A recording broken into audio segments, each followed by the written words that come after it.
Hello and welcome to a brand new scene coloring breakdown series here on the Sweet November Stamps YouTube channel. I'm Amy. I am the co-owner and illustrator of Sweet November Stamps, and this time around we are going to be doing a cute winter scene using one of the snowman from the Cold Hands Warm Heart clear stamp set. In the background, I have stamped the fence from the Horizon Lines Winterscapes clear stamp set, and the little distant pine trees are from an older Winter Wonderland background stamp set at Sweet November Stamps. I've stamped them in Memento Rich Cocoa for this card, just to give it a little bit lighter look than tuxedo black would be, while still not making it a no line card. And it is stamped on, let's see, I believe it is Catherine Pooler white cardstock. Yep. And cut to 4 1/4 by 5 1/2, so it's that standard A2 size.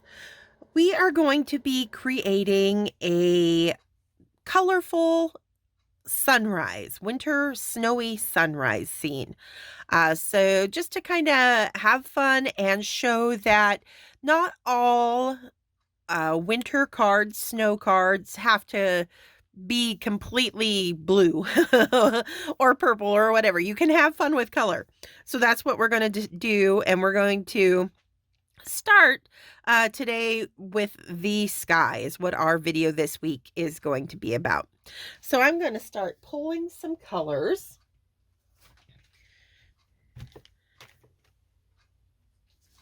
And we're actually going to start with some yellows. I'm going to start with a Y quadruple 0. And I'm going to kind of establish my horizon line slightly, not directly like at the base of these pine trees. I want our land to extend back beyond them a little bit.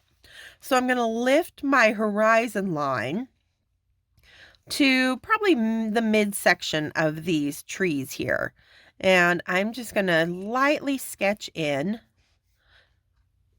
just a little where the top of that hillside or landscape just kind of disappears into the horizon. You'll notice I didn't do a straight line across because I'm going to be doing a strong kind of solar flare with that sun. So I'm going to be very mindful about leaving white space right where that sun is peeking over the horizon. And that includes the top of that hillside there. So I'm just going to sweep in using the side of my brush nib so I get a nice wide and soft application of color, because again, I'm holding, when I do this technique, I'm holding the marker pretty far back on the end of the marker, which lightens the pressure on the nib itself. So if you're somebody who struggles having a little bit of a heavy hand, this is a great way, especially when you're working on backgrounds and you have a lot of open space to fill. Just, move your hand back and see the difference that it can make with creating a very light application of color with your brush strokes. It makes a big difference. So I'm leaving kind of a little half circle of space. Doesn't have to be perfect, just kind of where I want that sun to be peeking up over the horizon line. And then sweeping my color in just beyond it. And I'm not going to take this yellow all the way out across. We want it to kind of fade to other colors. So it's concentrating this very light yellow right around our rising sun itself. I'm going to jump to a Y triple 0 next. And just kind of sweep in a slightly darker yellow, not right next to our little halo of light that is our sun, but out kind of on the edges of that Y quadruple zero we laid down, just so we kind of start creating a very gradual darkening of color as we move away from the light source itself, which in this case is that rising sun. We're going to be working with a lot of the very light Copic markers in this sky, creating kind of some pretty pastel flares. So Y00 next, and still, you know, holding it way back here on its side, getting that nice smooth pull out, lots of color going down with each brush stroke. And I'm not being super careful around the trees because I know the green that I'm going to be coloring them will cover over any of this very light sky color. So I'm not having to be super careful in that sense. All right, I'm going to switch over now, and I'm going to pull out YR30. It might be a little hard to see on the camera, but hopefully you'll see what it does. It's a very light, but it starts kind of adding a cream color to these really bright saturated yellows. So it's just going to kind of knock them back just a little bit so they're not as super bright and in your face. Just, it's going to soften them a bit. All right. From there, I'm going to come in with a YR, let's see, let's do 000. YR 000. There it is.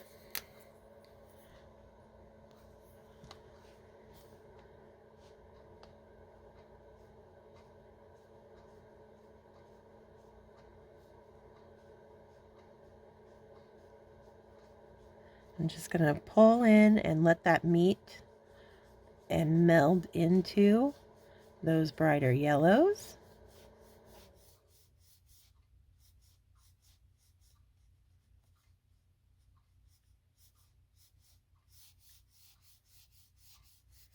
And this is where I'm going to start doing kind of some long streaks. I'm going to pull so that we get some color kind of really dancing across this sky.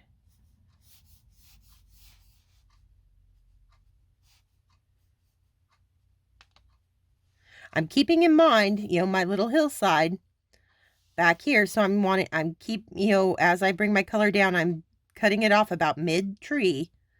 Always kind of just that kind of mid section of the trees. I'm not going to take it any lower. We'll save that, you know, when we do the snow next week.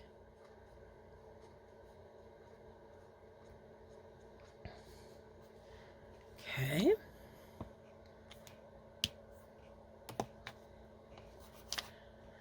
All right, so from there, I'm going to start bringing in some RV 000 and 00. So we're going to start getting some pink in our winter sky.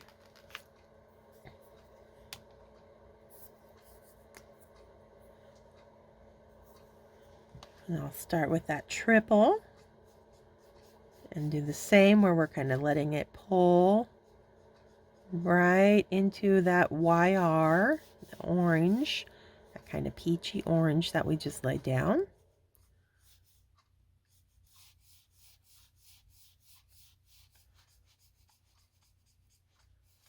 Like so. And then I'm going to add some brighter kind of flares of pink with an RV 00, especially over here on this side of the card. away from our sunlight. So we're getting a little bit more saturated colors over here, where we're away from that really bright highlight. And just kind of streak there. Okay. I might even bring in, I want something a little bit stronger. So I think I might do maybe a little bit of RV10.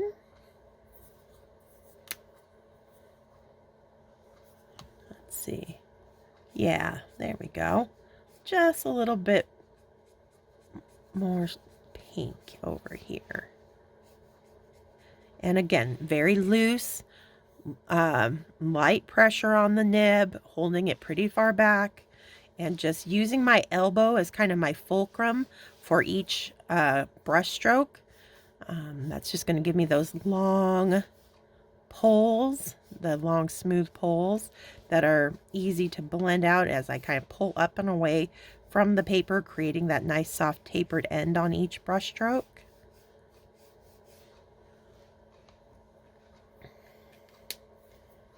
I'm going to start transitioning over into some purples.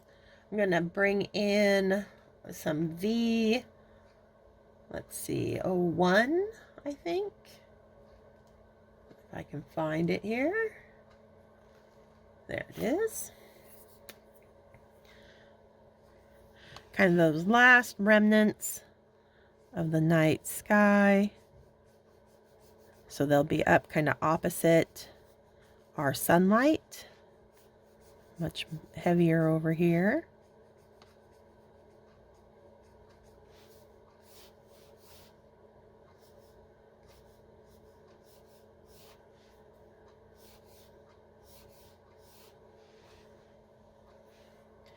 And some, then over to the BVs. I'm going to do BV 00.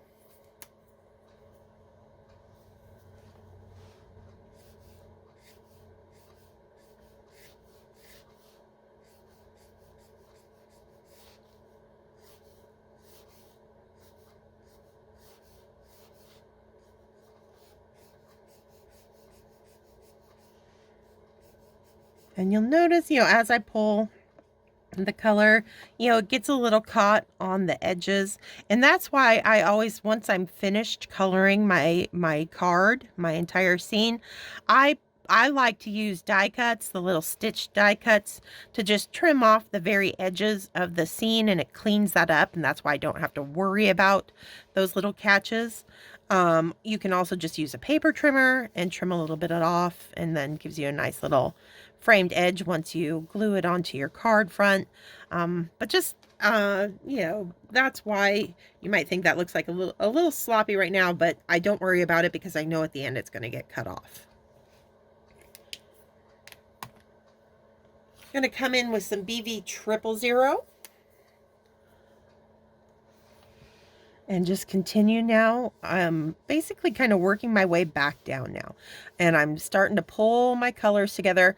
I'm letting them really sit and saturate the cardstock a little bit more than I was when I was first kind of doing those quick brush strokes. Now I'm taking my time a little bit more and letting these colors meld a little bit more. Like so. I'm going to come in with BV quad.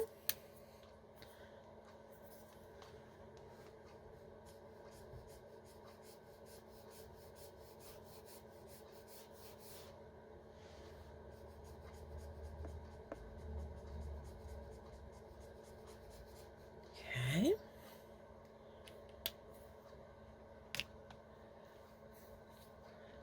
I'm also going to come in, like I said, we're doing a very colorful sunrise, so I am even going to pull in a little bit of like blue-green with some BG 000.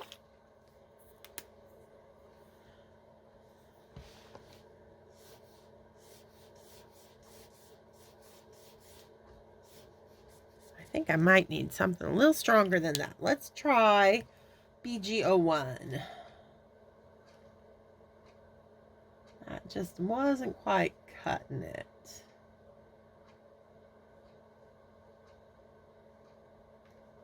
It's got to be here somewhere. There it is. So lots of colors, but you know, if you don't have all of these colors, you know, don't worry about it.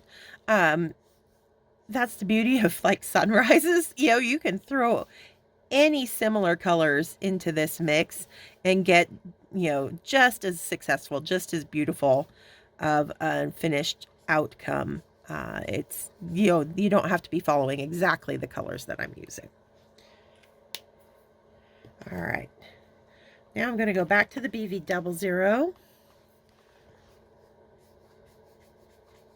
And it's just playing with that blending until you're happy with, you know, kind of your mix of colors in your scene.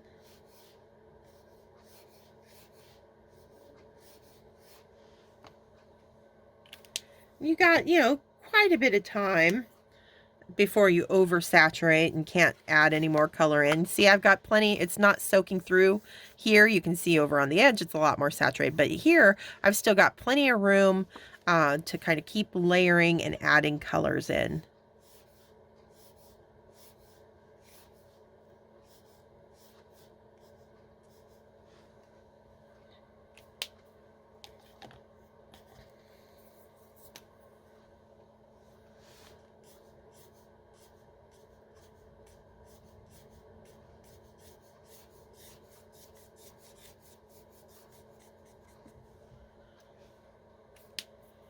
All right, I'm going to go back to RV10. Start getting a little bit more pink in here.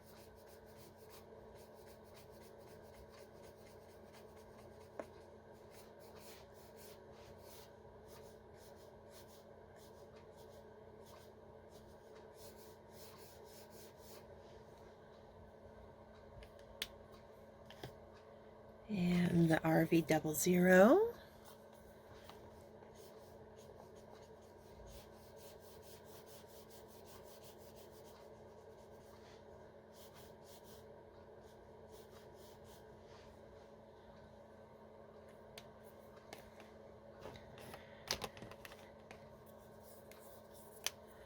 YR000.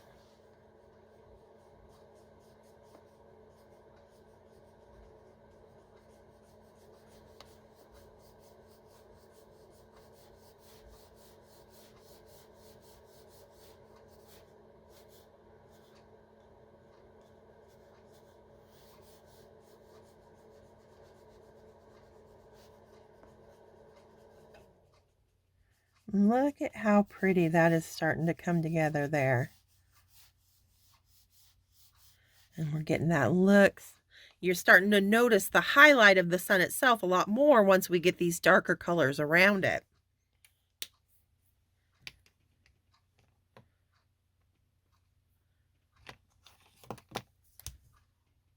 That YR30 again.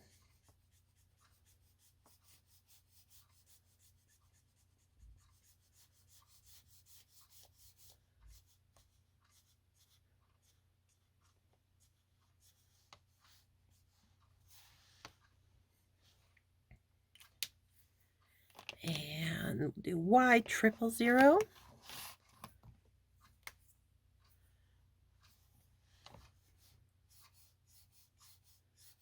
And it's gonna, you know, we're gonna narrow our flare just a bit.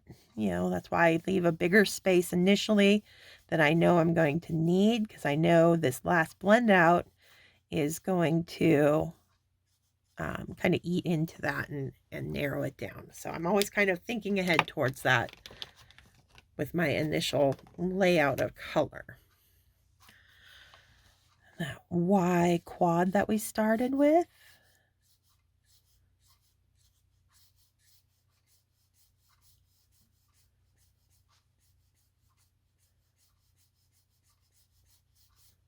All right.